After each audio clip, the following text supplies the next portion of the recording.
ta tơ sở tình quay chư pháp quay chi di chế trồng sanh sinh choáng nèo pha luân trao tao của mình ru hơ nèo sơn phò sư đi khu tờ số chân cụ sơn will the Sangha with great virtue out of compassion for the sake of this assembly and all living beings be tender wonderful Dharma will to teach us how to live suffering and endless and birth and death, and quickly rely on birth. Namo tassa bhagavato arahato samma sambuddhassa. Namo tassa bhagavato arahato samma sambuddhassa.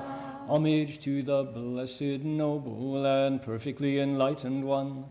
Homage to the Blessed Noble and Perfectly Enlightened One. You can get up there. I know you can do it. Namo Sadanto Suchedoye Alahadi Samya Sambuddhoshe. Namo Sadanto Suchedoye Alahadi Samya Sambuddhoshe.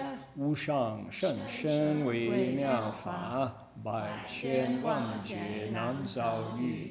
我今见闻得受持，愿解如来真实义。Supreme and wondrous Dharma, subtle and profound, rarely is encountered, even in billions of eons. But now we see and hear it and accept it reverently. May we truly understand the Buddha's actual meaning. 师父上人，各位师兄，大家阿弥陀佛。Venerable Master, Dharma friends, good evening. Glad to see you all. My name is Heng.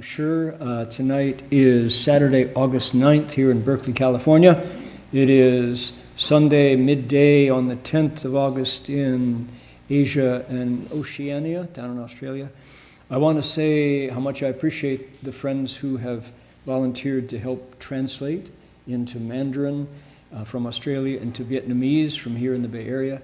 So glad that you are making this lecture go further. Appreciate that very much.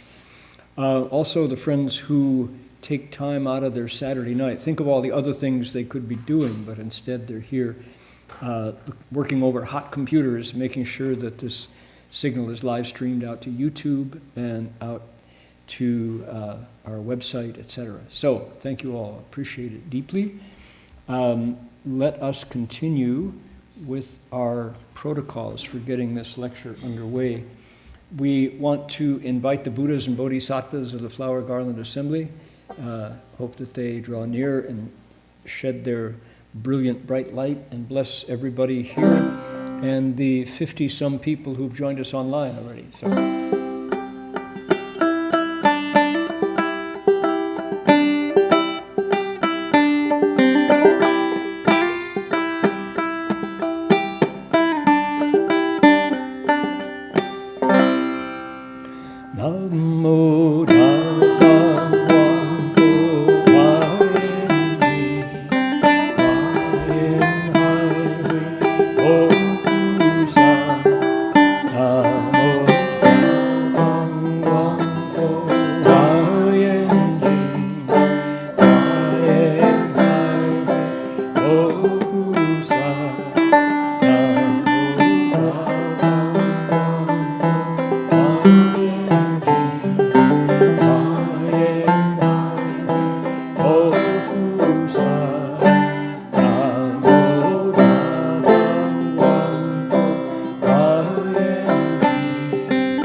more time.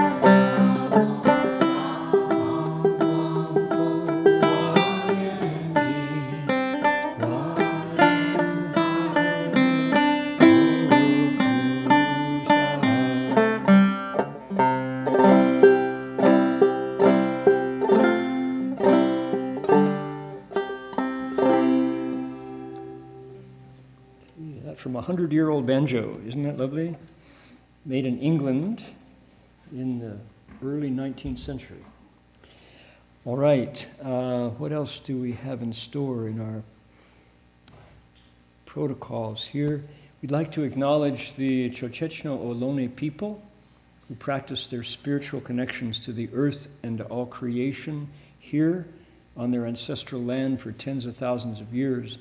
And today we acknowledge them as traditional custodians and original storytellers of these lands. We offer our respects to their elders, past, present, and emerging, future elders, and to all First Nations people whose sovereignty was never ceded. 这就是说，我们恭敬地承认Chochechno Ohlone人是我们寺院这里所在地的传统叙事者和守护人。我们向过去、现在和未来的长者们致敬，并且向所有从来没有放弃主权的第一民族的原住民也致敬。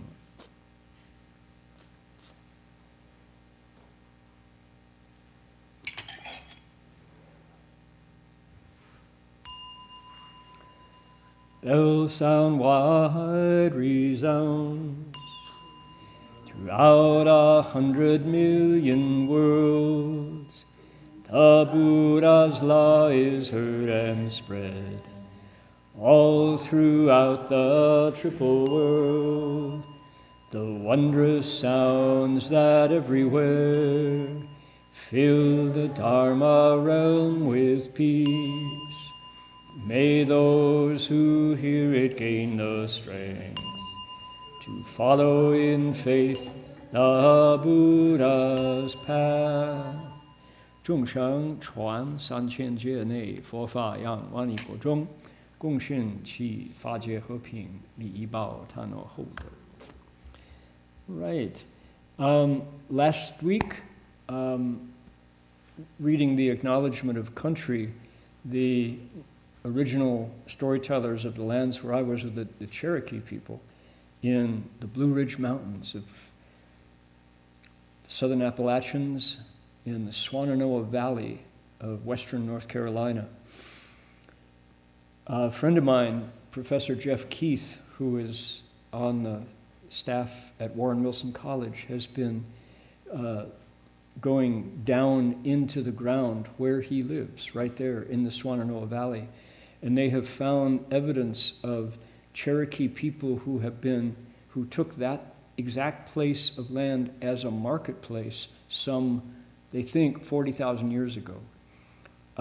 It's some of the earliest signs of habitation in continental USA right in their backyard. So, I mean, directly in their backyard where they live. So it's quite exciting to think. And Cherokee, North Carolina, the town is about 40 miles south. So, indeed, indeed. All right. Appreciate also Dharma Master Heng, who stepped in for 2 weeks while I was away. I was at music camp at Shenandoah Gathering in Warren Wilson College, and I've got some photographs that Jerry was kind enough to bring out his camera and record. The experience of teaching mindfulness and tools for performers in a 300 people who come together every summer to study roots music in the place where that music seems to just lift out of the soil. It's in the wind, it's in the water, was inspiring, to say the least. And they, interestingly enough, I was the only person, obviously, in Buddhist robes, maybe among the only Buddhists there. Jerry, of course, being another one. But and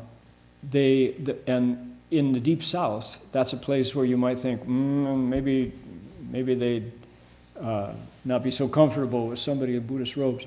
They put me directly in the role of preacher.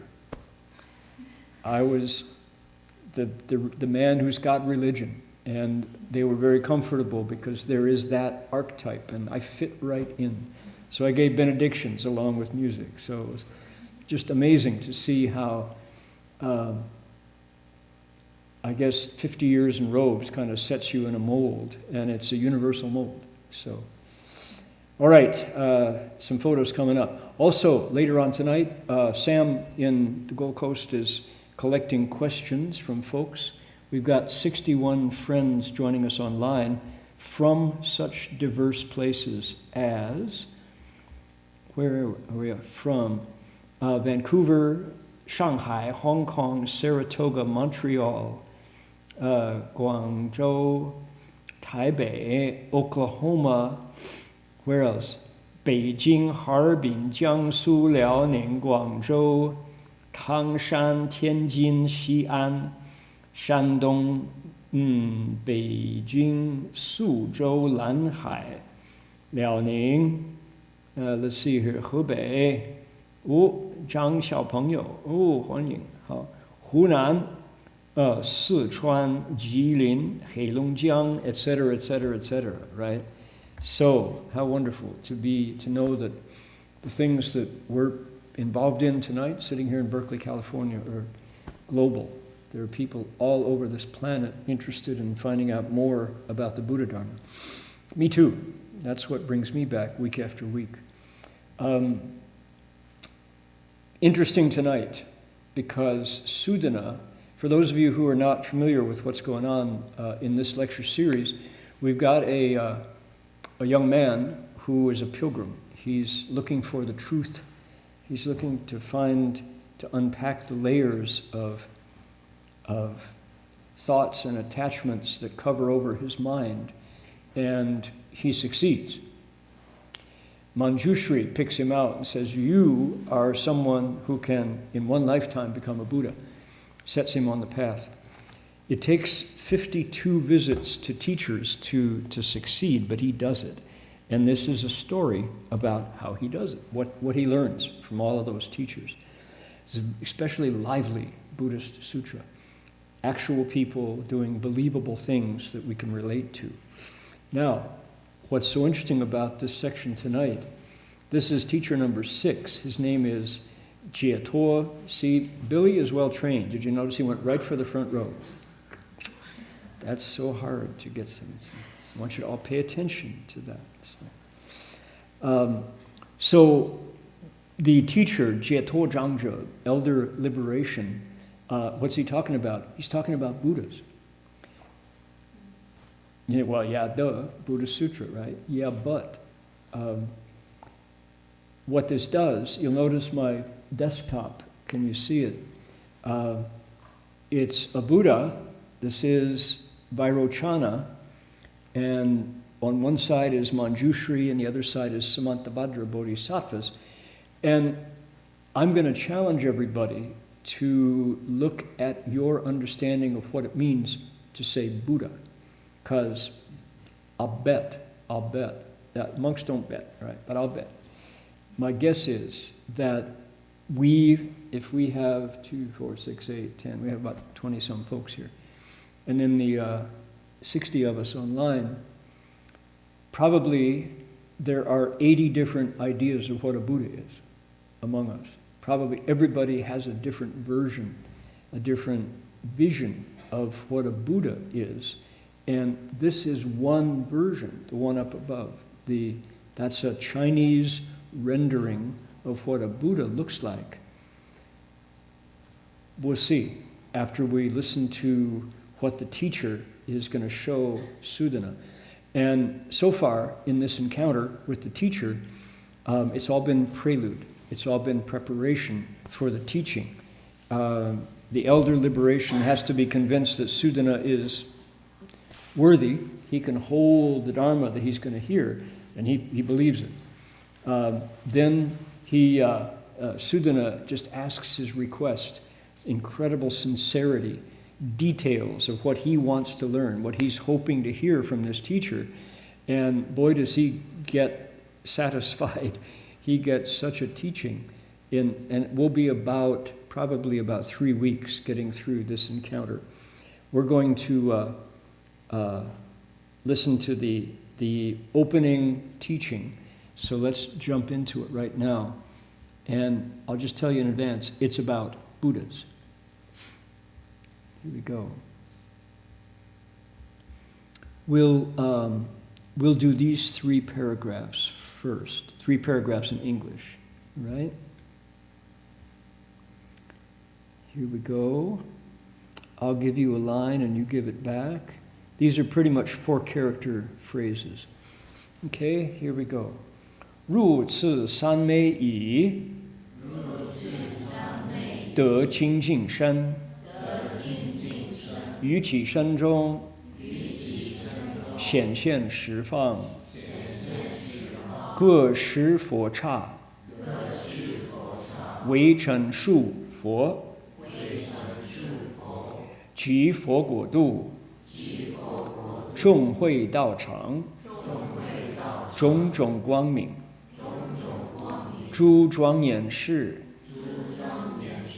亦现彼佛，往昔所行，神通变化，一切大愿，诸道之法，诸处离横，清净庄严，一见诸佛，成等正觉，转妙法轮，教化众生，如是一切，于己身中，悉皆显现，无所障碍。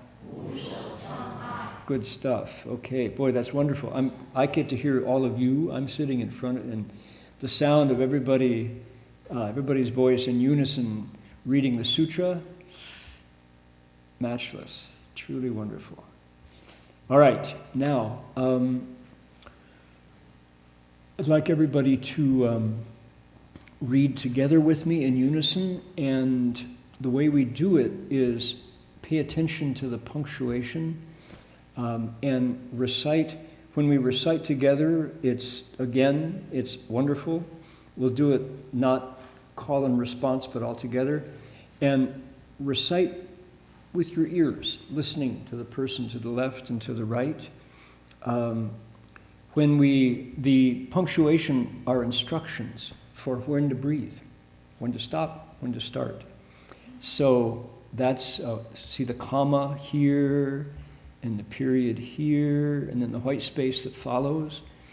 And that allows us to do this wonderful thing called reading in unison, where the Chinese call it 异口同音, different voices, but a single sound. All right? So listen to the person beside you and put your voice right there with them. Ready? Here we go. Upon entering that samadhi, he attained a pure body, period, pause. Buddhas in each of the 10 directions, as many as dust particles in 10 Buddha kshetras, comma, appeared within his body, as well as those Buddhas' countries and the assemblies in their bodhimandals, their many lights and their adornments, period, big white space, take a breath. The spiritual powers and transformations that those Buddhas practiced in the past also appeared, all purified and adorned, as well as their great vows, the dharmas that aided the way, and their practices that led to their freedom, period, take a breath. Buddhas also appeared, realizing impartial and right enlightenment, turning the wonderful Dharma wheel, and teaching beings, period. These states all appeared in his body without impediment. All right, what in the world? Okay, what preceded this was Sudana finally gets to his question. I hope the sage will tell me how a bodhisattva studies bodhisattva practices, how he cultivates the bodhisattva path, and how he swiftly gains purity in an understanding of his practices. In other words, I really, really want to know how to be a bodhisattva. That's what I want to do. I want the outside practices and I want the inside understanding of them. That's what he wants. Okay? So, elder liberation, finally, Sudana falls silent and he starts to teach. What does he do? Last week we ended with 3 things that powered him, the fuel that he used in order to enter samadhi. That's what he does. So he gets very still, very quiet, and his body, his mind, and his essential spirit harmonize and transform into this state called samme. So the thing that makes all of this different is the samadhi that he is able to achieve. Okay? Samadhi, there's the traditional way of talking about it, they call it zheng ding zheng shou, right? So it's stillness and receptivity, which is zheng, right, correct, the right way to do it. But what is that? I mean, that never made sense to me. That was the formula, zheng ding zheng shou. What is that? Buddhist code. 佛教的密码, Buddhist code language. So what do we have to do to understand it? Decode it. We have to apply a Captain Midnight secret decoder ring. Tom, are you old enough to remember Captain Midnight? You have to be a certain age to remember. The secret decoder ring, Captain Midnight was able to use his ring, and what sounded like did-it-it, da-da-da, did-it-it, came out to be real words if you could decode it. So zheng ding zheng shou, right stillness, right focus, right receptivity, to what? What do you focus on? What do you receive? It's your own mind when purified by the first step, which is the precepts, character. So, jie ding hui, shila, samadhi, prajna, character, focus, wisdom. That's what it is. You have to tune into it. It's an internal process. And Shifu would say, anybody can. You just have to take charge of your 6 senses. Don't let them push you around as before.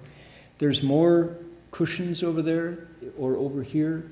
There's plenty of folks that are sitting on the carpet because they ran out of cushions. Is there a stack of them? Just grab them over there. Maybe somebody who knows how can help out. Right? You got more cushions. There's more over here. Billy, can you give them a hand? You know what we're talking about. We didn't put them all out. There we go. Thank you. Okay. Elder liberation enters samadhi. Now, how does he get there? Look, it tells us the power of his good roots, that's to say his own wholesome qualities from the past, the power of the Buddhas. He borrows Buddha's strength. And then one more thing. He remembers Manjushri, and Manjushri Bodhisattva lends a hand. I think that's really interesting. This is teacher number 6. Manjushri was teacher number 1, and somehow Manjushri, just the memory of him is enough to help you ru ding, reach the state of samadhi. At the very beginning of our chapter, Sudana, before actually Manjushri meets Sudana, 6,000 monks come across Manjushri Bodhisattva. And who is he? He's this guy over on my right. Is that your left over there? That's Manjushri Bodhisattva. 6,000 young monks in training meet him, and they all get into this samadhi state. So he's got some incredible charisma, some energy around him that when you, just all it takes is to remember that experience, and you too can enter samadhi. Now, the thing about samadhis is there's lots of them. There's all kinds of different samadhis. And the way I understand them is, if you think of your mind as a computer hard drive, or just the contents, the chip on your phone, samadhis are like the apps on the phone or the programs in your computer. They're already there and you can boot them up. They're already present in the hard drive of our mind, if you get the analogy. And they're there waiting for us to boot them up. Nobody lacks them, potentially. Here's another analogy. Let's move away from the silicon chip and move on to a planet Earth and topsoil. Topsoil, if it's fertile and good, will grow potatoes, it'll grow carrots, it'll grow peppers, it'll grow roses, it will grow oak trees. Our planet Earth is gifted with topsoil, which is just dirt, but special kind of dirt. There's also like sand, which won't grow anything. And there's also like flinty rock. When you get up in a higher altitude, you can't, like one of the reasons, if anybody's ever been up above like 6,000 feet, mostly Tibet is 10,000 feet and above, and you can grow potatoes pretty much. That's it. And barley, sampas, what they eat, because that's what can grow. The topsoil's thin. Where I grew up in Ohio, close to the shores of Lake Erie. Lake Erie is much bigger in the past, and it receded, and wherever it was, it left behind this deep, rich, thick, black topsoil, which is really fertile, arable ground for growing pretty much anything you want. So the mind is just like that. Whatever we plant in the mind will grow. And if we plant what? Good roots, shangan, right? Wholesome qualities, kindness, compassion, serenity, joy, right? If we plant that kind of unselfish, non-contentious, patient, harmless behavior and thoughts in our mind, then the topsoil of the mind grows that kind of crops. So that's the idea. Samadhi is there waiting for us to boot it up. Shifu would say, particularly the four dhyanas, Si Chan Ding, the four dhyanas, dhyana samadhi, Chan Ding in Chinese, those are reachable. Anybody can. We have to get our six senses quiet. And what does it take to, I remember this is one of my best memories of this. Now I'm not going to name any names, but on Saturday lunches, we used to have really good pho. Never mind who the cook was, I'm not going to tell you. But it's the aunties cooked the pho. It was really good pho, right? And pho is beef noodle soup, the national dish in Vietnam. But we're vegetarians, so we take the beef out, all right? And replace it with, to my mind, is just yummy, wonderful vegetarian pho. But we have the uncles come in, and they are not vegetarian, but they're happy to come once a week, maybe once a month, and sit with us and eat the food that the monks eat, right? And so they sit down to the vegetarian pho, they take one spoonful, and they go, "Where's the hot sauce? Could you pass over the sriracha? Can you give me some hot sauce?" Because it just doesn't have that kunk in the mouth, right? That will knock you out of samadhi. Just that, it's not complete until I get this burst of flavor. No samadhi for you, right? Why? Because samadhi takes eyes, ears, nose, tongue, body, and mind, and makes them very calm. Now, not to say you can't experience flavor. There's a big discovery waiting for new vegetarians, which is try broccoli steamed. Just take good old broccoli, as long as it's fresh out of the garden. Make sure it's washed nicely. And just steam it briefly, and then eat it.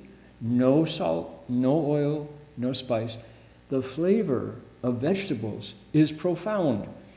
But if you have to have hot sauce before it tastes right, then what are you doing? You're projecting, you're using the senses externally. You're using the mind and habit and desire on top of the fullness of the senses. If we can take our eyes, ears, nose, tongue, body, and mind and calm them down to the place where ordinary is okay, that we don't need the hot sauce before it tastes like we expect it to.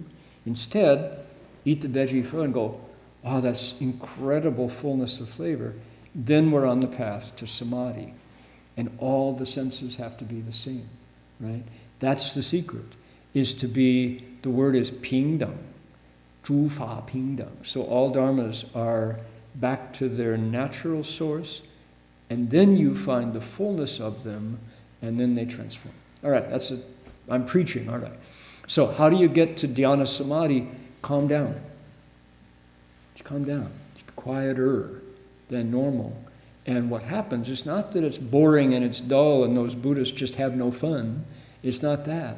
It's that explore the senses as they come and don't project out into desire and wanting it to be different than it is. Then a door opens and there's a transformation. Shifu would say the flavor of Chu Chan, right?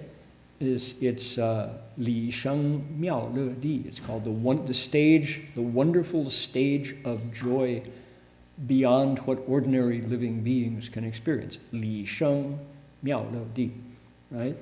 Wonderful happiness beyond what ordinary senses can experience. But you have to calm them down by letting everything be normal and natural. Then it goes flip, and samadhi approaches. That program is there waiting on our hard drive, back to that first analogy, waiting for us to explore. And mostly we don't, because we look out. Why do you go to another restaurant, a different one? Something a little different this week, right? There it goes, right there. So, all right, just word to the wise there. Elder Liberation uses his goodness from the past, the Buddha's spiritual power, the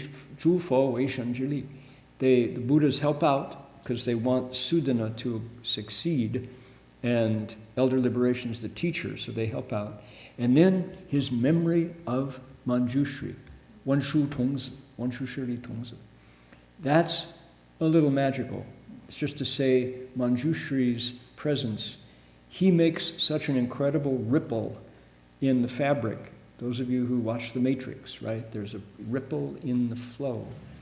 And he's able to enter a samadhi doorway, Sanmei Man, called Wu Bian Xuan Tuoloni, Pu She Zhu Fo Cha. The boundlessly revolving Dharani of everywhere gathering Buddha Kshetras. So it's a samadhi called Dharani, and it's a Dharani that turns. That's what it's called. That's the program on the hard drive waiting to boot up. Okay, so just park that. We don't have to say, I totally understand it. What happens next? Check this out. He enters samadhi and his body changes. He gets a different body. De Qing Jing Shen. He gets a different body. So, all right, those of us who are interested in science and quantum and what physics discovers about the molecular makeup of matter, right? Earth, air, fire, and water makes up the body. When you enter samadhi, there's a transformation. Even your body changes. Your body is still there, but inside, your energy changes. Now, our bodies are undergoing transformation all the time. What's it called? Entropy, aging. Right? If I grew my hair out, you'd see white hair. I'm a white-haired old guy now, and just all kinds of changes going on just by being alive. It's happening, but it's happening because of karma, because of what I inherited from my parents, because of my habits, because of the food I eat, because of the air I breathe, the water I drink, etc. I'm not in charge of that. It's a internal process. So with samadhi, he has taken charge of that transformation now. Earth, air, fire, and water, from the time he was able to enter samadhi, was different. The vibration rate of the molecules are different, right? Anybody who sits long enough, particularly, now entering samadhi is usually through sitting, but not only. You can enter samadhi through bowing, you can enter samadhi through service, through recitation, all these different doors that lead you to this focus, zheng ding, correct focus and correct receptivity to your own broadcast. And you've calmed your senses so they're not wildly going up and down.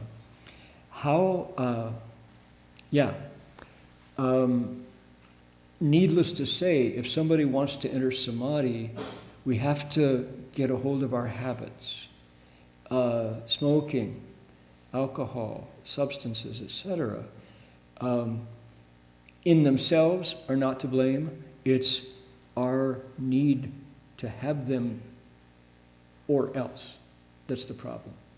If you don't, what is a habit? It's a craving. It's an external that I need before I'm okay.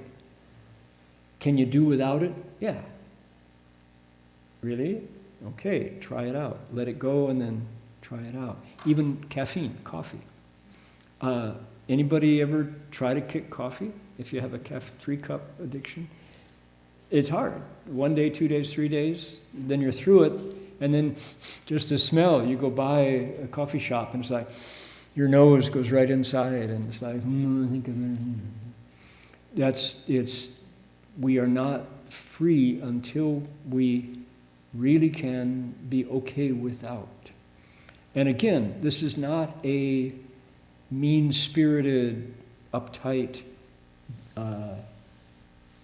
negation of pleasure and fun. It's, do we want to enter samadhi? We have to look at how we're using our 6 senses. And samadhi is, they talk about it as, someone who can do this is zizai, free, really free. The problem about habits is they own us. So if we want to be free, just bit by bit by bit, reduce dependence on anything external. And then we get a pure body. What happens next? You ready? Buddhas in each of the 10 directions. How many? As many as dust particles in 10 Buddha lands. It's a lot of dust particles, a lot of Buddhas, appear within his body. Sudana's watching his teacher, and suddenly something is different. Is Sudana seeing this? We'll find out. But the transformation happens. Buddhas appear. Not only do Buddhas appear, but the Buddha's countries appear. Not only do the countries appear, but all of the beings around the Buddha appear. The lights of the Buddhas appear, and the things that make them specially magnificent all appear in the body of his teacher. Okay, it's like, wow, right? Not only, what have we got? We've got Buddhas, many of them. We've got the lands, the assemblies of beings, the lights and adornments. So, all these things appear.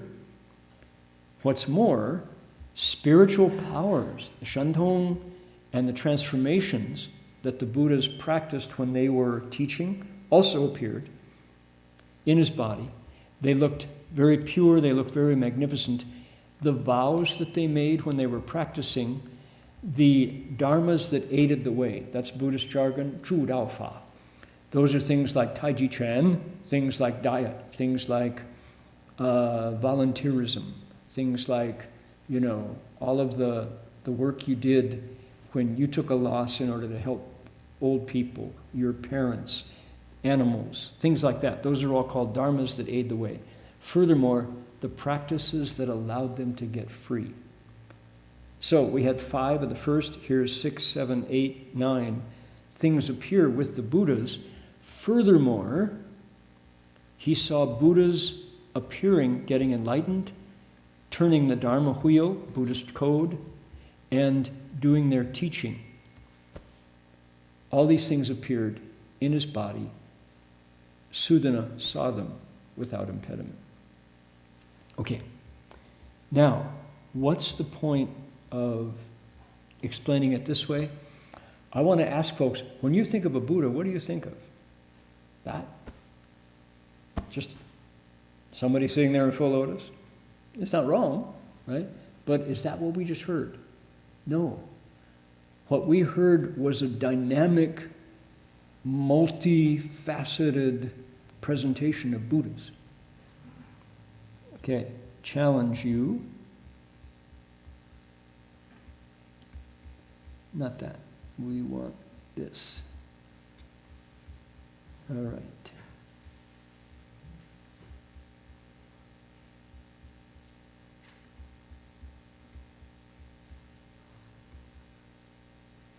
Take you to Gandhara. 500 years before Jesus, it was ruled by Persia, current Iran. Alexander the Great came along 200 years later. King Ashoka came along pretty much the same time. Then the Kushan Empire came along, which was Greek. Vasubandhu and Asanga, the 2 important teachers following the Buddha, came along at another, let's see here, this was, now we're 900 years, first 1,000 years after the Buddha. In 400 of the Common Era, Faxian Fashi arrived. 230 years later, Master Xuanzang came. So this is Gandhara. What are we looking at? What is Gandhara? Gandhara is here, close to Afghanistan. Here is India. Here is the Buddha's country, Varanasi, Bihar, up here. Here's New Delhi. Look up, Tajikistan. Here's Bamiyan, where the statues were destroyed, close to Afghanistan. Not far from, here's Iran, and China is here. This is a place where the Greeks ruled when Alexander the Great came through and met Buddhism. Right? So what's the deal? This is the one we want to look at right here. Okay, this is Gandhara.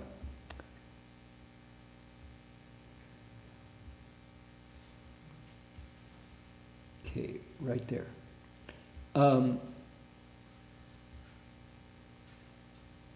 Silk Road, right? Now,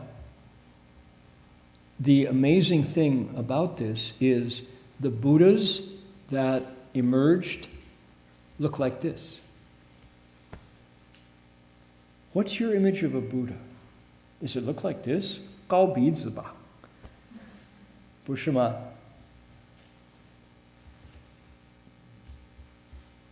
What else? Here is a picture. Who is this? That's Alexander the great conqueror of this area. Now, we're looking at a culture that already had images of gods and saints, and they look like this. This is Apollo, the Greek god. Okay, so this notion of what a sage looks like is already here. Here's Hercules, strongest man. Okay, so this is an art tradition that already depicted men in particular looking like this.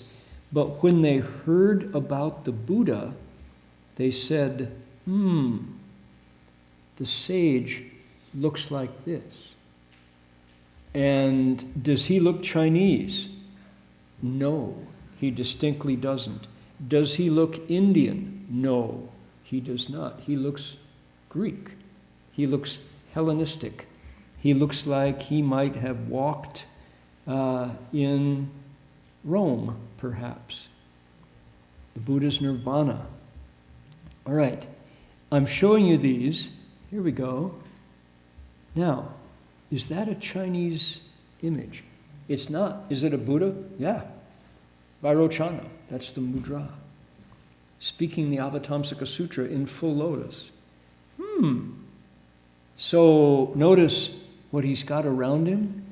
He's got bodhisattvas, he's got devas, he's got birds,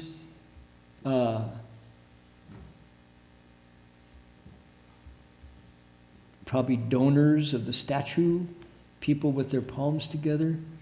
This looks a whole lot like what we just read in the sutra about how Buddhas really show up. They're surrounded by beings. They're teaching. They're turning the Dharma wheel. They're manifesting stories of how they cultivated in the past and made their vows, etc. Right? So, how interesting that there are images of Buddhas that look remarkably like somebody that you might see at the Olympics. Somebody who might be leading a small nation somewhere, negotiating, right? So, okay, my challenge to everybody is, when you think of the Buddha, what does he look like? He look like that? Chinese? Indian? Maybe Canadian? Right? Interesting. All right. Now, I don't have, look at this one. Look at his mustache. This is probably not a Buddha. This is probably an official or a layman making an offering, I suspect. But here is an artistic tradition that, no, this is distinctly the Buddha, side by side with a Greek civic leader. I don't know who that is, but the Buddha on the left with the halo. This is Gandhara Buddhist art. And it came from not too long before the time of Jesus, right? 2,000 years ago. So that's interesting. Now, let's get back to the sutra just for reference.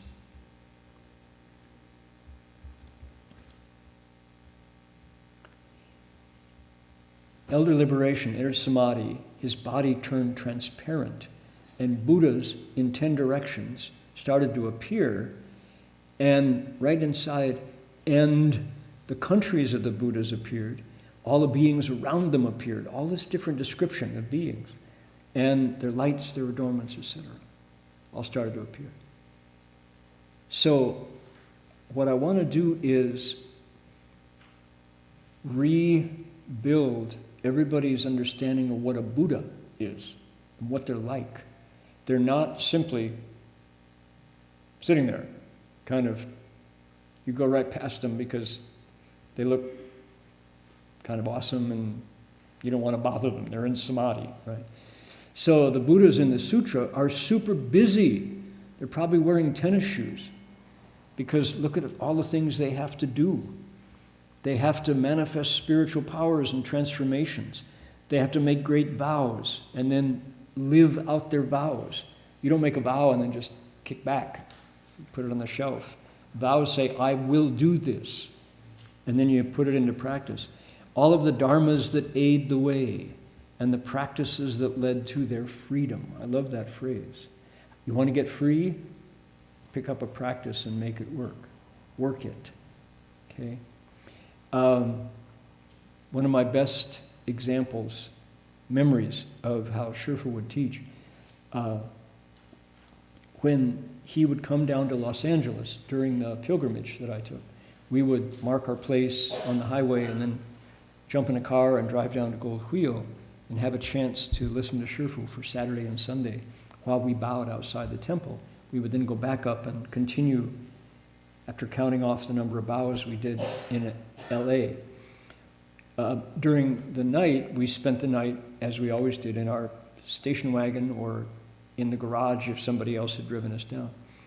And in the morning, because Heng Chao, Marty was a teacher of Tai Chi Chuan before he left home, he and I would do Tai Chi and then standing meditation, Chuan Gong. And one morning we were out by the garage behind Gold Wheel doing Chuan Gong, and Shifu came out the back door of the monastery, and he looked and he went, "Ho ho," he said, "这是助道之法." 他说，你能这样做的话，就像坐禅一样都会入定。他说。He said, he says, this is a Dharma that aids the way. He says, if you can really master standing meditation, you can also enter samadhi that way. That's a proper way to practice, just like sitting, he said. Ho ho, he said. Then he went back in and said, let's drink some tea. He said, "Hu cha chu." So that is a zhu dao fa, right? A Dharma that aids the way. Tai Chi Chuan's standing meditation. There you go. So think of those others.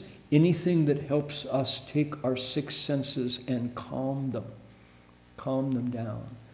And by saying that, mind you, nothing wrong with hot sauce on your pho. That's not what I'm saying. If you like your pho a little hotter, go for it. It's just if we need it before we're happy, that's an attachment, and we'll have to let that one go if we're unhappy without it, right? So the eyes, ears, nose, tongue, body, and mind have to be calm before they transform, before they become zheng, ding, zheng, shou. So, very active Buddhas here, practices that lead to their freedom. Sudana could see the Buddhas in the body of his teacher waking up, realizing impartial, there it is, there's impartial, pingdang, right? Cheng, deng, zheng, jue, accomplishing impartial right awakening. Then what do? After they wake up, they teach others. Chuan Miao Fa Le. He sees them going out and teaching. Buddhists, when they teach, the Buddha walked. He walked and walked and walked all over India. Wherever there was an opportunity to speak, he would, if he was invited, he would sit down, and after lunch or after an offering, he would speak Dharma. 教化众生 and teaching living beings. All such things as these, inside his own body, appeared without any obstacle for Sudana to witness. Now, in the process of his pilgrimage, this is the first time Buddhas have really been brought forward. He's been hearing about, remember the one previous, the big deal was learning a new algorithm for language. It took him 12 years to get to where he was able to digest everything that restructured inside. It was a major firmware update inside Sudana's own body and mind. So, cool. Let's take some quick look at the rest of those incredible images. These are from an exhibit at Cal, Berkeley Museum, of images from the Metropolitan Museum, Buddha images. Talk about assemblies. Where's the Buddha? Here's somebody on a horse. Unfortunately, I don't have the catalog, but this is Gandhara art from that place that we saw. This is probably a Devi making offerings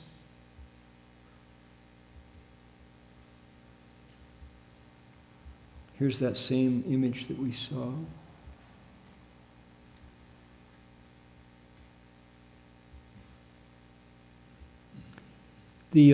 Some of the 32 marks, the hair, the wisdom tuft between his eyes.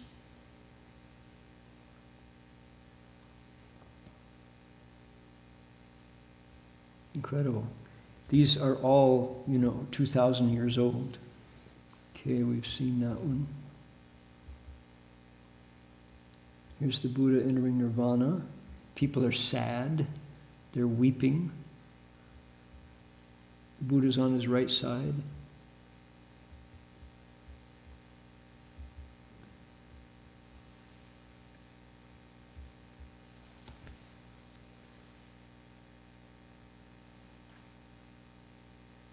Don't know what he's doing. Someone who's versed in this art would know immediately what story is being told here.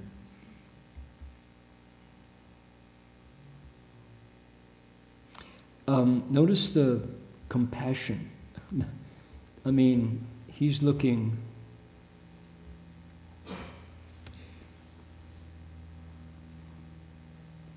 Yeah.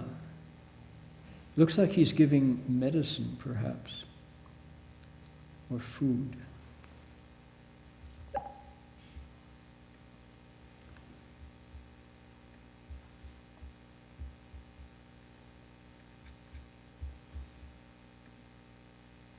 Okay, we saw that one, and that one, and that one. Okay.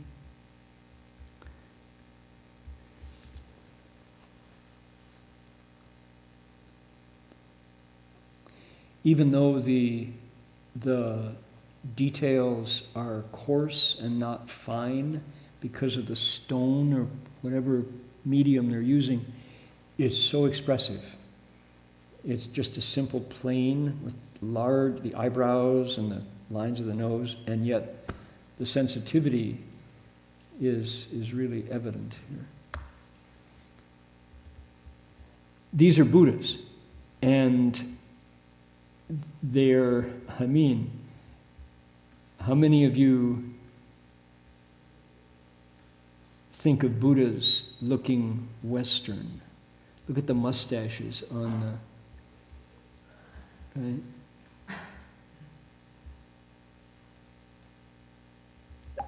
So the point is, how do you conceive of the Buddha?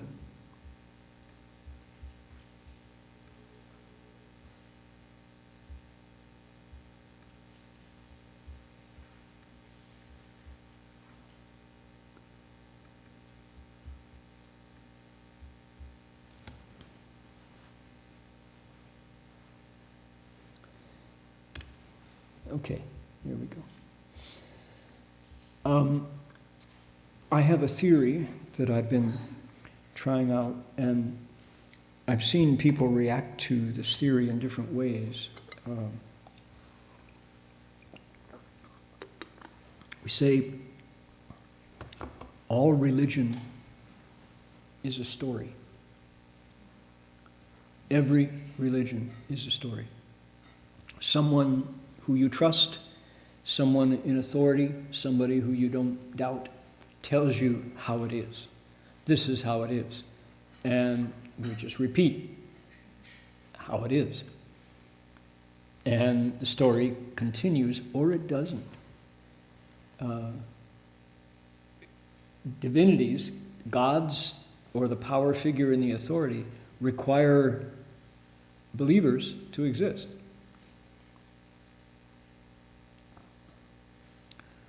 In Sunday school in Toledo, as a young man, I saw stories of Jesus.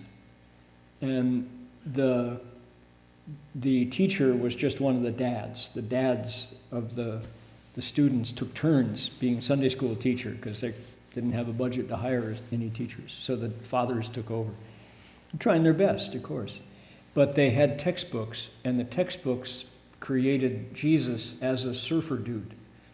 He had, a flip hairstyle. He looked like he just got off his board in Malibu somewhere. And super Caucasian movie star type guy. And it didn't ring any my bells. It didn't make sense to me because I realized I was not part of that tribe. I didn't resonate with the sand and the date palms and the camels and the clothing and the burnt offerings and Jesus. He looked not objectionable in any way, just wasn't my story. And then as soon as I touched the Tao Te Ching in a library with Chinese characters, it went ding, ding, ding, ding, ding. And it drew me just like bees to honey. That was my tribe. Can't explain it, don't know, but my cells knew that the Jesus story was not my story. So, who's the Buddha? The answer is, what story have we heard?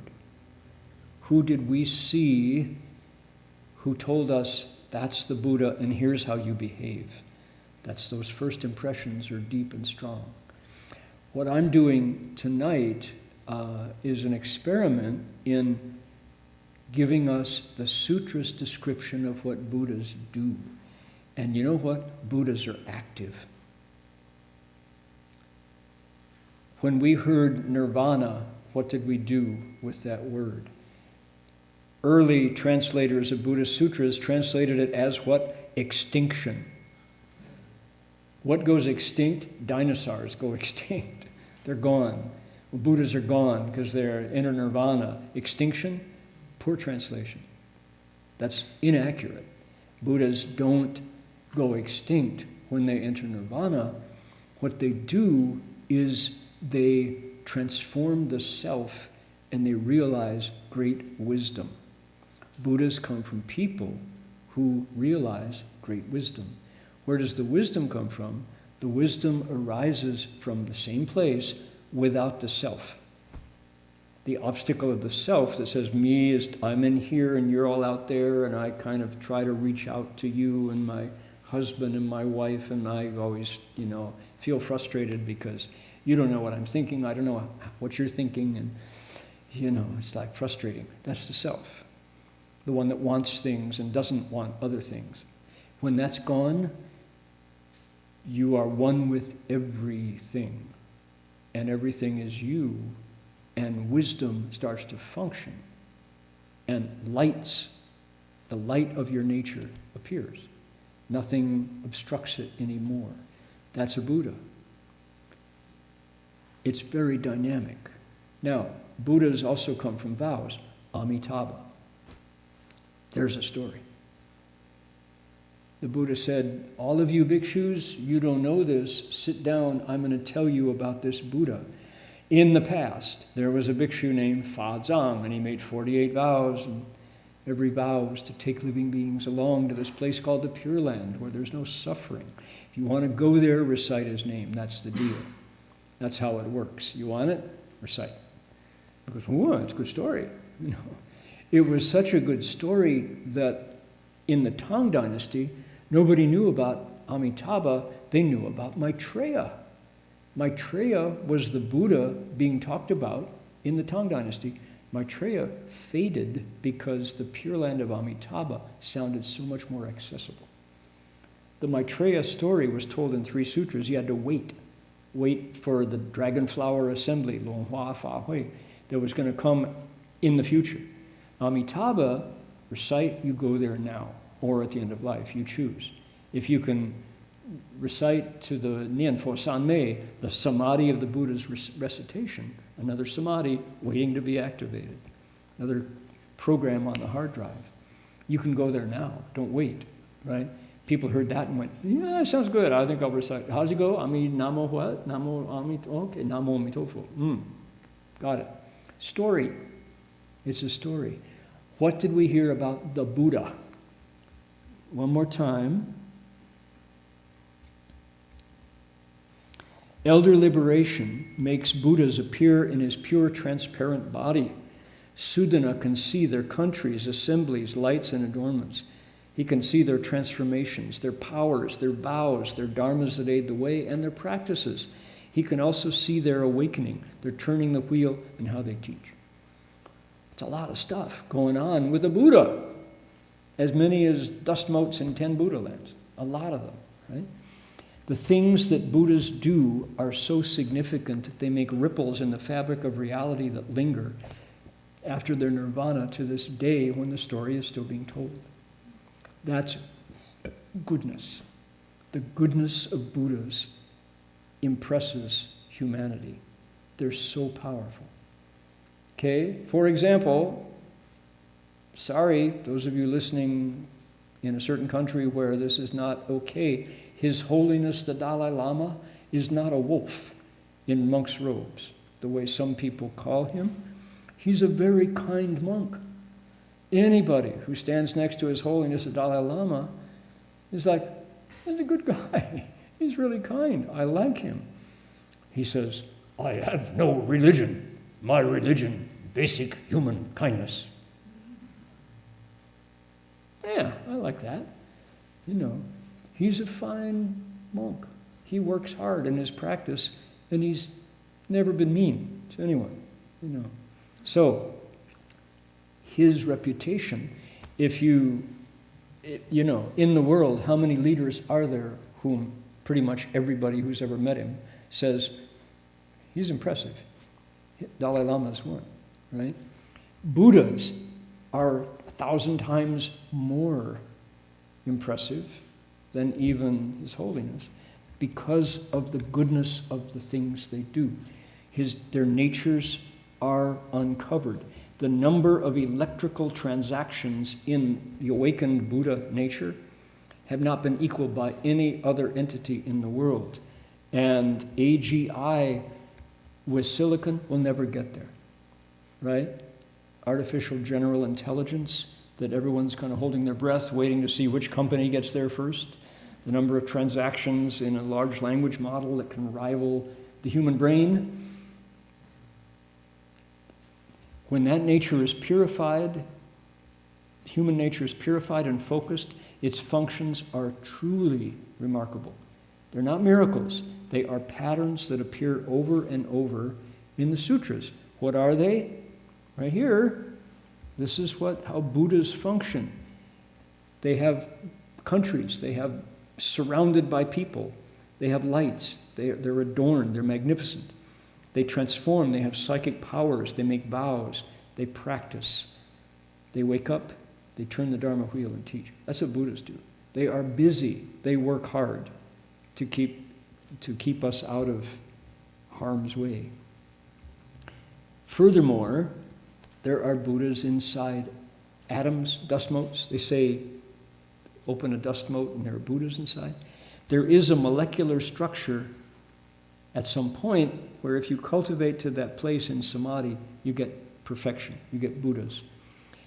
They're unpolluted at a certain level of their structure, and we can access that level through cultivation. This is the function of samadhi, and it's entirely made from the mind. I looked up Master Chongguan, the Huayan Su Chao's description of this passage, and it said, Wei Xin. It's mind only. You don't get there any other way than working on your mind. And that's so amazing. That brings it back, right? That brings it right home to our power. We can have the finest teacher in the world, and we do, but if we don't take what they want us to understand and put it to use inside, it's still no use. So often when I consult Master Chongguan's Tang Dynasty commentary on this, it's just a couple words that describe the whole thing. He says, these Buddhas that come around from the elder liberation, he says they are Wei Xin So Chang, only made by the mind, nowhere else. Is that intimidating? I don't know. All right, here we go. Here I am last week in the dormitory at Warren Wilson College, lecturing on the Avatamsaka Sutra on Saturday night. Oh my goodness, in a college dorm. Courtesy of Jerry's kindness. And let's see here. Here I am being the preacher man at the faculty concerts at Warren Wilson College. What you can't see over here, there's a giant cross. This is a Presbyterian church. I sang the song, how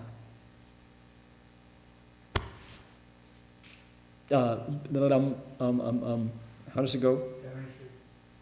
Once again? Family tree. Sitting in the shade of the family tree. And everybody sang along. It was great. This is the class that I taught. Mindfulness and performance. 20 students sitting under this beautiful pavilion.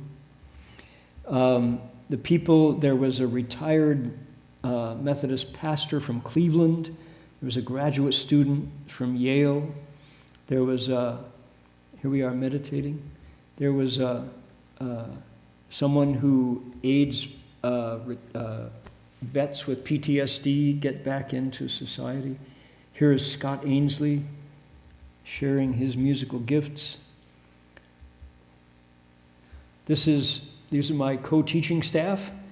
The young woman here is my college classmate from 60 years ago, 6-0, Jane Roman Pitt. Back in, we were freshmen in the Detroit area, Chris and Jane. She lives in Asheville. She's a transcendental meditator, and she came out to co-teach. This is Robin Bullock, guitar extraordinaire. This is Scott Ainsley, my guitar teacher. So, great joy in reuniting with these folks and being able to bring music to study banjo and also plant down some seeds. Jerry was the teaching assistant, immensely helpful in every aspect, including taking these pictures. Here we are, this is the class. This is kind of the money shot here. These are the students.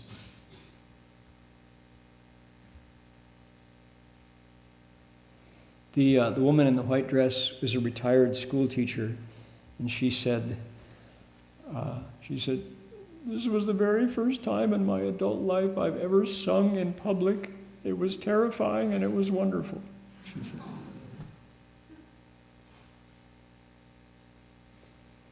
So that's where I was last couple of weeks. All right, let's see here. I've got to go out to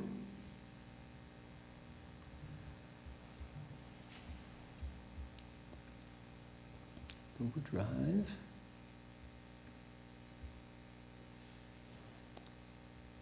Let's see if we can.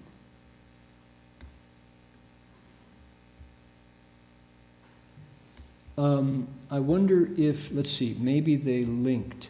Sam, did you link the, I didn't get to the question. Can you pop that in? Let's see here.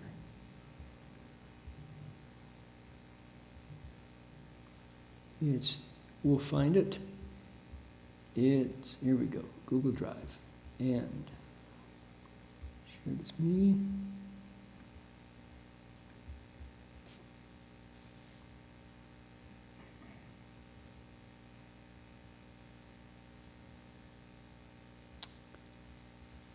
I know it's here.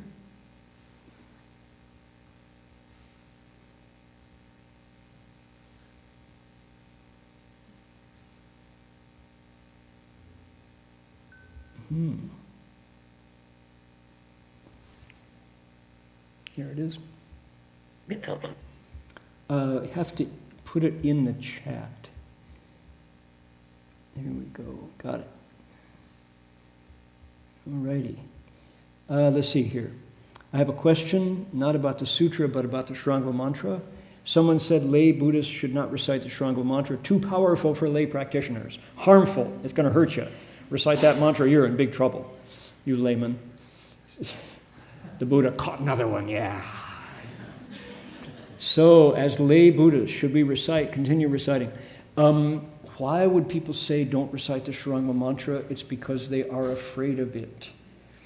They have darkness they don't want revealed by the power of the mantra. If we do recite it, what kind of mindset should we recite in order to be in accord with the Dharma and true principles? A mindset of gratitude, curiosity, a mindset of humility, and focus. Pay close attention. The sounds of the mantra are wholesome. They are not there to harm anyone. The Buddha would not give us harmful mantras. That is completely a 讲错一句会下地狱一种, you recite a single word wrong, you're going to fall into the hells kind of mindset, which is the Dharma end. That's the end of the Dharma. Please do recite the Shranga mantra. May I ask, if you kept a lifelong vegetarian diet, but the time of death karmic retribution manifests and they crave meat, what's the proper thing to do in that situation? I've heard that eating food offered to spirits or the deceased is not good. Explain why. Okay, if you've been a vegetarian for your whole life, think of all of the animals whom you have not eaten and how grateful they are that you gave them their lives. If you feel like at the end of your life you have to eat meat, then how many animals resent their bodies going into your body as nutrition? That's how many. The lifelong goodness doesn't go away because at one point you eat meat.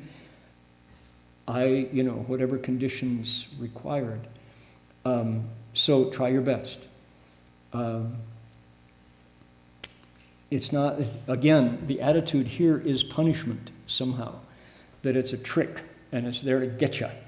And cultivation is not to increase affliction. Cultivation is to transform affliction. So please don't cultivate fearfully. The fear that's expressed in that attitude is enough to overcome the goodness that comes from not eating meat, right? So even if you have to eat meat at the end for some reason, whatever that might be, keep your heart peaceful and transfer merit to the animal that gave up its body for your body. Okay, so what to be mindful of in meditating? I sit cross-legged on one leg for a while, I switch to the other leg after 10. After another 10 minutes, I try full lotus. Just like that, half an hour passes quickly. I still haven't cultivated meditative stability. 麻烦法师讲解下打坐方面要注意的。我平时单盘一会儿，10分钟后就又换另一条腿。10分钟后又想双盘，试一试，半小时就这么样重过去了，一直都没定力。So you've explained the situation accurately. If you're only worried about your legs, you're not paying much attention to your mind. But Master Hua encouraged everyone to sit in full lotus. If it's not easy to do so, some people find it very easy instantly. We used to have 300 sixth graders here in one day when Piedmont Middle School used to include us in their world religions class. And we had 3 groups of 100 sixth graders come. And we would always encourage them immediately to try full lotus. And kids were amazed sitting here on the carpet that we would let them do that and encourage them. It was like, hee hee hee, oh, look at you, hee hee ha ha. Oh, that's really fun. And 1/3 of the kids, 6th grade, you're 12, right? You couldn't be more flexible. 1/3 of the kids immediately could sit in full lotus. 1/3 of the kids could do half lotus with the other leg up. 1/3 of the kids absolutely could not. They're butterfly legs. So the ability to sit full lotus is, I think, has more to do with what you'd call good roots than with physical flexibility. Master Hua would always say, Buddhas are accomplished through sitting in full lotus. Here's what I would do if I were you, the questioner from Xi'an. If you determine that you want to sit full lotus, stretch, especially the hip joints. The tightness is in here in the small of the back. Do stretching on both sides. If you can sit for 10 minutes in full lotus, say this is now August, by December, by Christmas time, I'm going to increase my sitting in full lotus 5 minutes more, 15 minutes. By Guonian, 2 more months, February, I'm going to increase it by another 5 minutes. You'll have 20 minutes in full lotus. Go like that. Pace yourself, accompanied by stretching, and you'll be able to do it more.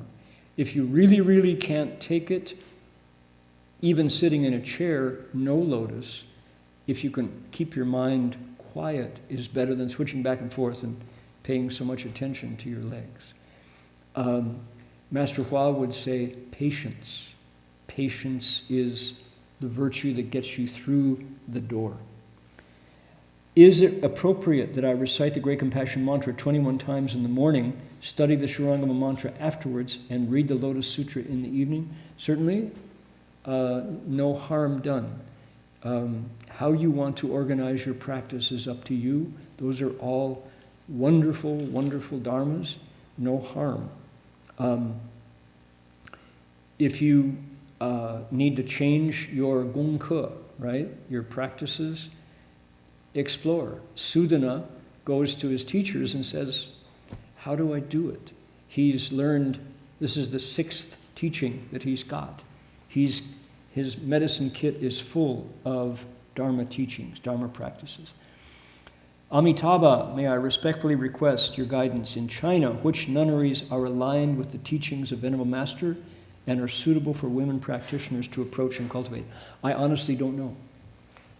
I have not, does anybody know any good, which of the Nuzhong Daochang in China right now are studying our DRBA? We can investigate, come back next week, ha ha ha. If you come back next week, you'll find out, right? We'll find out, and Sam, you have to remind me next week so we can find out. I honestly don't know. This disciple is bowed to 3 great sutras in this lifetime, Lotus, Shurangama, Avatamsaka. After following online recitation of the Avatamsaka Gold Mountain, I renewed my vow to repay the kindness of the Master. I bow 1 bow per sentence of the Avatamsaka. I've only reached page 34, I can't continue. Previously, I completed bowing through the Shurangama and Lotus. My breathing is weak.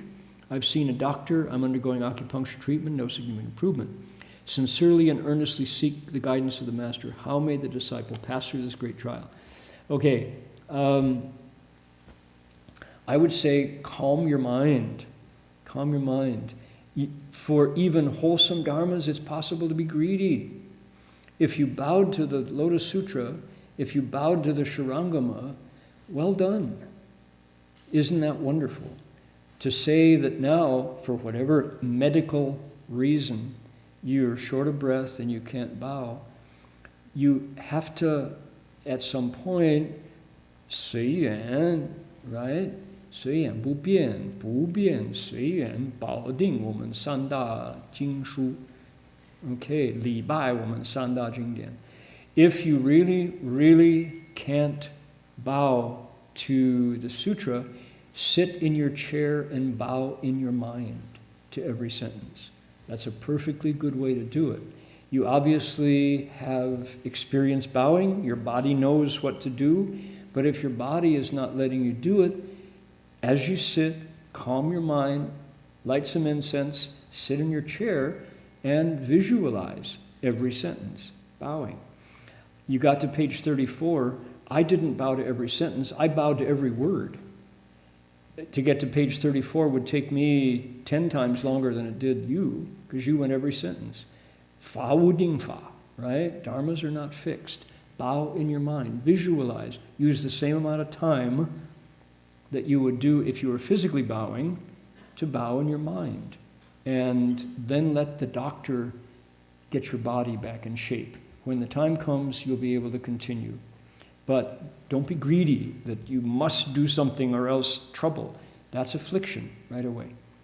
This disciple has fallen seriously ill, and much of their faith is diminished. I've become talkative, filled with complaints and emotional turbulence. How can I calm and stabilize both body and mind? One good suggestion would be, instead of talking, recite a sutra. Give yourself the Vajra Sutra and recite it slowly, not to get through it, but to put that in your mind. 如是我闻一是佛在. I forget how the first line goes. Not mojetiguo, but the Buddha goes out, receives alms, comes back, washes his feet, folds his robe, sits down, and begins to teach. If you take the Vajra Sutra and recite it slowly every day, I think you'll find that these obstacles will pass away. This is just something that is with you now. Continue to cultivate, and another state will come. States are infinite. Do not be turned by states. We want to turn the states. All right. We have come, hard times come again, no more. We've come to the end of our time today. I want to, before we end, if people don't mind, take another few minutes. It's hard to read the news anymore. Some people are simply overwhelmed by the amount of suffering in the world. And here, this is a large group of folks tonight, 83 folks online. Our Buddha hall is full, and I really appreciate everybody's coming out. I'd like to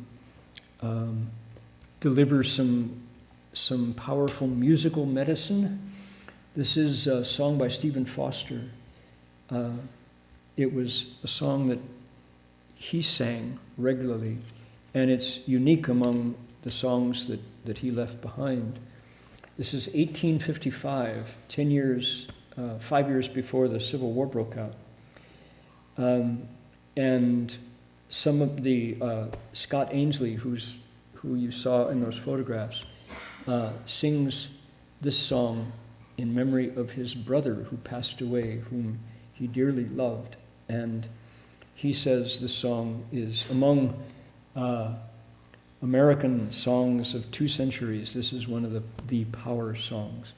So it describes sympathy for pain, particularly hunger, particularly poverty, suffering of all kinds. And I'd like to dedicate the merit of this out to the world that is, there's a lot of misery happening now. And again, wei xin zao, wei xin so cheng, it all comes from the human mind. And the way Sudana is discovering these programs on the hard drive of his mind, the way he's planting down these wholesome seeds in the topsoil of his mind, likewise we can send out the goodness and hope that it will bring relief to folks who are suffering. So.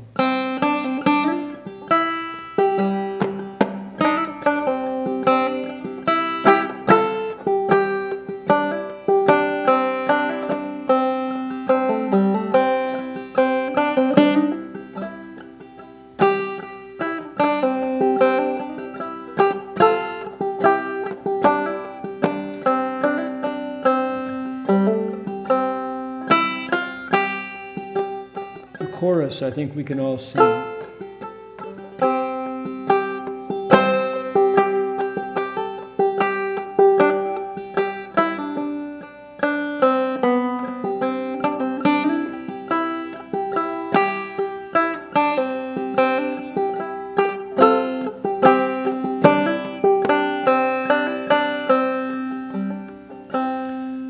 we pause in life's pleasures and count its many tears, let us all taste the hungers of the poor. There's a song that will linger forever in our ears. Oh, hard times come again no more. Your part. 'Tis the song, the sigh of the weary. Hard times come again no more. Many days you have lingered around my cabin door. Oh, hard times come again no more. I'll try it again. 'Tis the song, the sigh of the weary. Hard times come again no more. Many days you have lingered around my cabin door. Oh, hard times come again no more. While we seek mirth and beauty and music, bright and gay, there are frail forms fainting at the door. Though their voices are silent, their pleading looks will sing. Oh, hard times come again no more. Here we go. 'Tis the song, the sigh of the weary.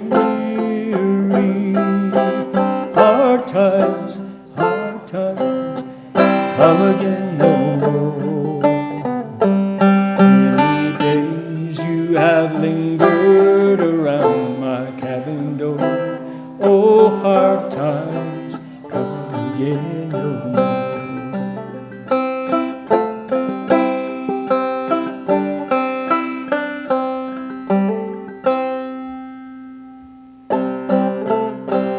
There's a pale, drooping maiden who toils her life away with a worn heart whose better days are o'er.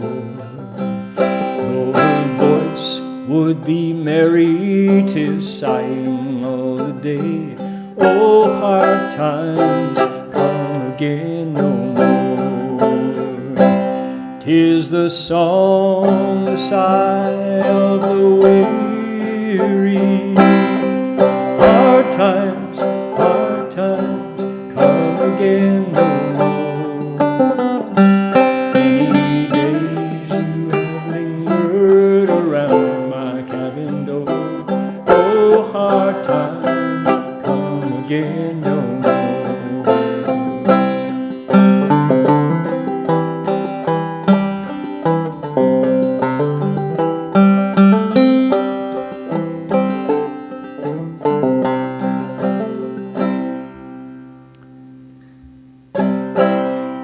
A sigh that is wafted across the troubled wave. 'Tis a wail that is heard upon the shore. 'Tis a dirge that is murmured along the lowly grave. Oh, hard times come again no more. Okay, last chance, here we go. 'Tis the song, the sigh of the weary. Hard times come again no more. Many days you have lingered around my cabin door. Oh, hard times come again no more. Many days you have lingered around my cabin door.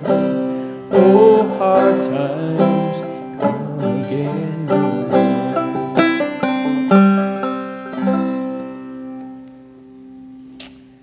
Musical medicine, right? After all, the blues are there to get us through those times. And that's an original American blues from 1855, Stephen Foster. Okay. Now, let's see here. At this point, I would say, Jinchuan, Jinwei, what's going on at the Berkeley Monastery?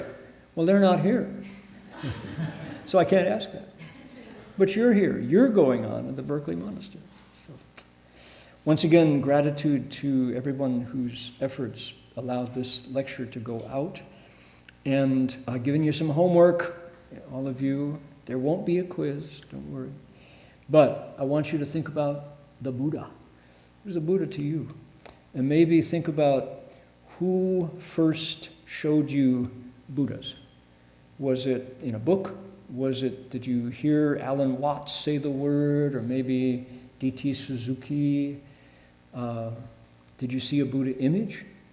What did it look like? Was it Maitreya, the fat bodhisattva, the happy Buddha? A lot of people, that's the Buddha, right? So who was it? Was it Grandma? And did you open one of her books and see the Buddha sitting there in the page?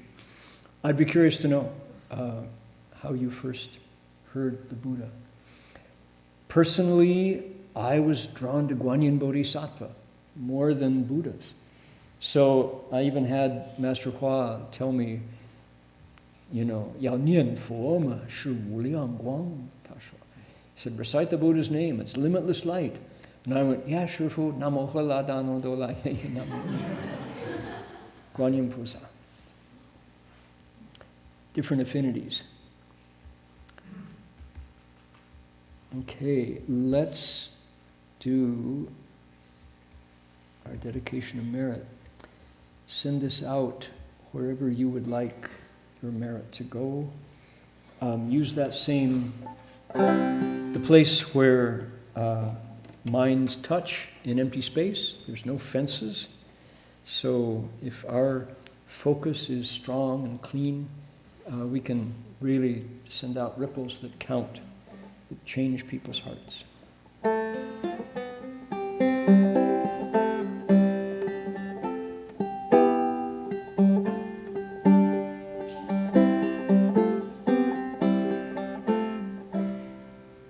Shameless advertising. Tomorrow night we begin the 9th transference, 7:30. Go on to YouTube to the CTTB Live channel. May every living being our lungs as one and we life. Share the fruits of peace with hearts of goodness, luminous and bright. If people hear and see, our hands and hearts can find the unity. May our minds awake to the compassion, wisdom, and joy. May kindness find reward. May all who sorrow leave their grief and pain. May this boundless light dispel the darkness of our endless night. Because our hearts are one, this world of pain turns into paradise. May all become compassionate and wise. May all become compassionate and wise. One more. May all become compassionate and wise.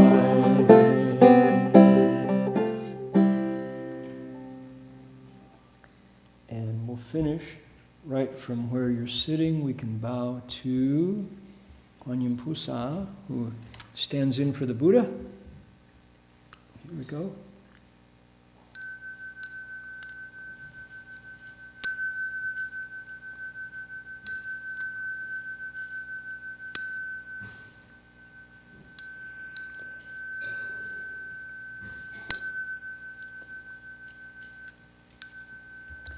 Bow in respect to the Venerable Master.